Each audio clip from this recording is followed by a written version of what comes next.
Hey guys, how's it going? It's Baggins here, and today we have a very exciting video on the New World as we finally have the roadmap. And on top of that, we also have a brand new developer update video with a lot of juicy information to go through. Now, I did want to keep this video condensed to give you guys the information in a short format. Otherwise, you could just go watch the full 55-minute video, which I will put a link to in the description down below if you want to check it out. But first things first, let's start off with the most exciting content, and that is the roadmap. So as you can see here on the screen, we've got the spring, the summer, and the autumn, and different things that we can look forward to within each section. So if I take my camera off here so you can see it in all of its glory. During the spring, we have the Tempest Heart Expedition, the Blunderbuss is the new weapon, a 3v3 PvP arenas, and the PvP reward track. Now, if you guys are interested in the Expedition or the new weapon, I have dedicated videos to each one of those. We have a video going over all of the abilities from the Blunderbuss, and I'll put a link to that up in the top right, and the same with the Expedition as well. You can find the links to those in the description down below, and if I can, I'll link them up in the top right also. But the stuff that we haven't heard about yet is the 3v3 PvP arena. Now, they do mention this in the video. They give us a little bit of information that it's going to reward us with PvP experience and PvP currency, which we can then use to buy gear. There's going to be a special reward track and stuff, so no sign of this yet on the PTR, but I am very excited for this. People always ask me during the stream and in the YouTube comments, what's something, like, if I could add one thing to New World right now, and there is a lot of stuff that I want in the game and a lot of things I want fixed, but PvP Arena, super looking forward to it. Of course, we're going to have a lot of that content here on the channel, so if you guys want to see that, make sure you go ahead and click the subscribe button so you can see more when it comes out. Moving on into the summer, we have the Barnacles and Black Powder Expedition, the Expedition Group Finder, so they're finally going to be adding a group finder into the game, and also the summer event, and they really hyped up the summer event. They said this is going to be really cool, and honestly, the winter event that we had just back in December was pretty awesome. If you guys didn't see it, there was like meteors that would fall from the sky and explode. They sounded and looked amazing. The winter cosmetics was pretty cool. We had the Yeti in there as well. There was some pretty awesome music. They had the Northern Lights, or the Aurora Borealis, up in the sky. It did actually make a pretty big impact on the game, and I thought it was really well done. So if the summer event is going to be even better, I'm looking forward to it. Trying to see if we can spot out like any spoilers in the image in the back here. There looks to be like hot air balloons, but I don't know if they're actually going to add those into the game. I guess we'll just have to wait and see. Maybe we could do a deep dive on this image in the future, but one thing that I did notice as well, the Barnacles Black Powder Expedition, I'm pretty sure this is a Lost, so currently right now the endgame dungeons, we have the Angry Earth with the Garden of Genesis, we have the Ancients with Lazarus Instrumentality, and we have the Corrupted with Dynasty Shipyard, but there is no like Lost endgame dungeon yet, so now it looks like there is going to be one with the Barnacles and Black Powder, so pretty cool, pretty excited for that one. If you have any Lost Bane or Lost Ward gear, it will actually be useful. Sorry if you've got Beast Ward or Beast Bane, still pretty junk stuff. And then finally, moving on to the autumn, we've got the Brimstone Sands territory. We've known about this territory for a little while now. We've had some spoiler videos on it in the past, but this is when it's going to be arriving sometime in the fall, I guess, along with the Ennead Expedition. There's going to be the new weapon, the Great Sword, so the two-handed sword, as it looks like Asmongold finally got his way, and they will be adding it, and as Scott said, it's going to be massive, it's going to be really big and really cool, so, you know, those of you who have been excited for the Great Sword, rejoice, look forward to that. Also, leaderboards, they said this is going to be PvE as well as PvP, so I'm guessing like timers for completing mutated expeditions. The Night Vale Hollow event is like a Halloween event. For the longest time, Amazon have been trying to push a Halloween event, but they've never been able to line it up. The game got delayed over and over again, but the Halloween event I think is going to be really cool. I've seen a lot of promotional material for the Halloween event, and I think this is going to be like the biggest one. And then they also have the Turkulon 2022 event. If you guys missed it back last year, they had these giant turkeys that would fire laser beams at you. They were pretty crazy, and they're going to be coming back in a big way from what they've told us. They also mentioned here, this roadmap may change and does not include all planned content, so we can expect to see more stuff outside of this. Be interesting to see if the Brimstone Sands area has new enemy types or not. They do kind of look corrupted based on the red eyes, so I hope they're not just corrupted. I hope we are actually going to get like some new enemies and some new animations and you know, just different mechanics from what we currently have, but we'll have to wait and see. They do appear to be like a different culture. I mean, like from what I can tell up in the image there, it's like a Roman dude, so Yeah, so that was the roadmap. I'll put a link to this in the description down below, but the other thing that we have to talk about is the developer update video as well. As I mentioned, this is like almost 55 minutes in length, but I thought what we do is I took some notes from each section here, anything that I thought was like worthwhile, and I would like relay the important information to you guys. So in the first part of the video here, the most noteworthy thing, in my opinion, that they said, and you know, you should, if you have the time, go watch it all yourself.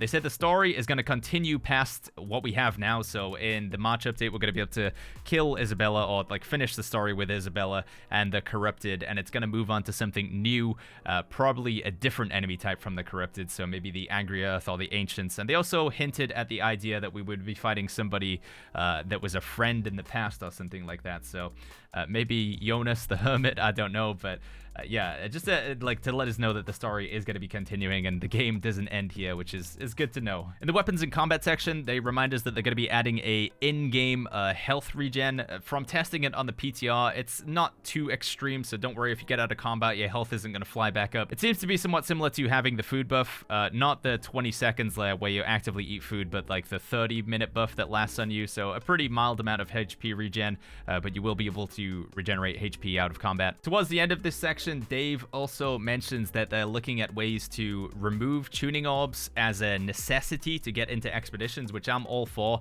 I think the fact that some of the content in the game, some of the best content, if you've ever done Genesis or Lazarus, like the first time around you do it, the visuals and the boss fights are pretty cool.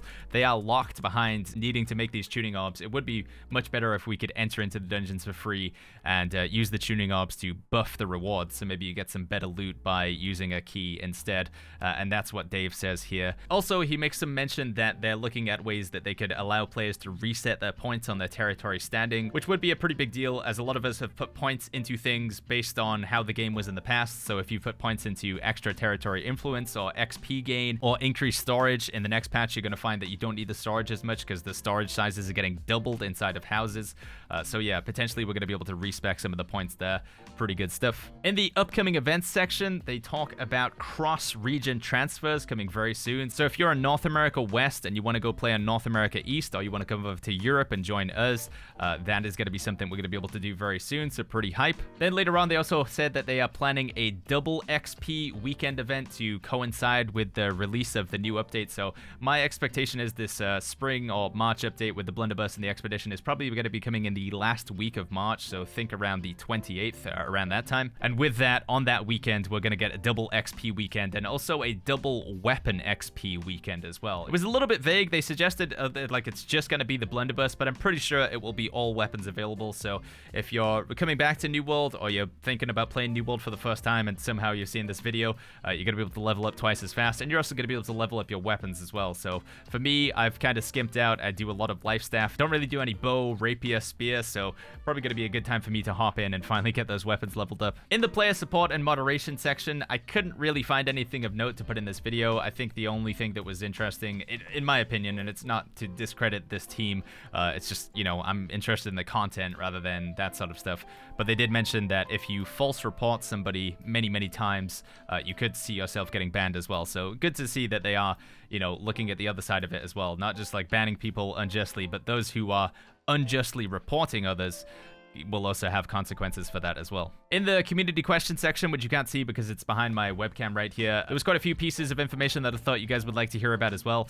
They said that they're planning to do no more transfer tokens en masse. So previously in the past, if you guys have been playing New World, there's been 2 or 3 occasions where they've offered free transfer tokens to everybody who has an account. So literally every single player in New World can transfer to a different server, and this causes a lot of issues, especially recently, where everybody mass migrates to one server, and then that server gets locked because there's too many people on it, and then they all mass migrate to somewhere else, and then that server gets locked, and then, you know, it's just really creates a mess. So they want to avoid doing that in the future, so there's going to be no more free transfer tokens coming, at least on a big scale.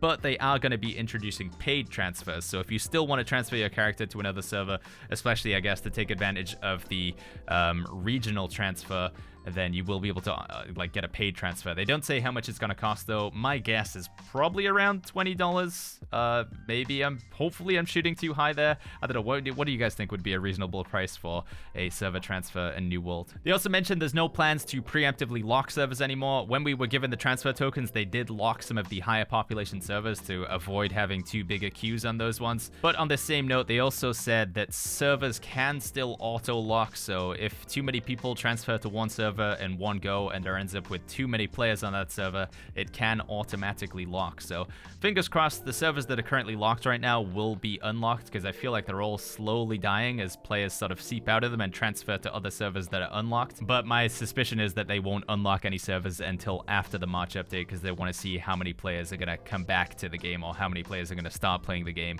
with this big new update that they've got coming in. Later on in the section, Scott talks about wanting to introduce casual wars and invasions into the game. I think this would be a really good idea. And they also mentioned that they want to add cross-server content, so being able to play Outpost Rush or Expeditions across multiple different servers. That is something that they do really want to do, but it's going to take them a lot of time, so we're probably not going to see that until much later on in the year, unfortunately. But they are planning to add cross-server queuing capabilities at some point. And then finally, we find ourselves back at the roadmap in this section of the video, and that pretty much concludes like all of the major points in here.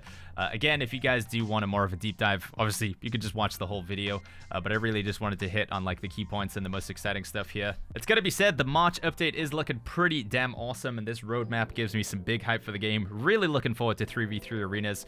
The new expeditions, I hope they have some like cool boss mechanics and some like new stuff that we've seen, because the latest expedition that we got added, the Tempest Heart, it was cool, but it was kind of a lot of like recycled enemies. I think only the final two bosses, the snake guy, some people say he was similar to Scylla, but he did have like his own attacks and unique mechanics, and Isabella at the end as well.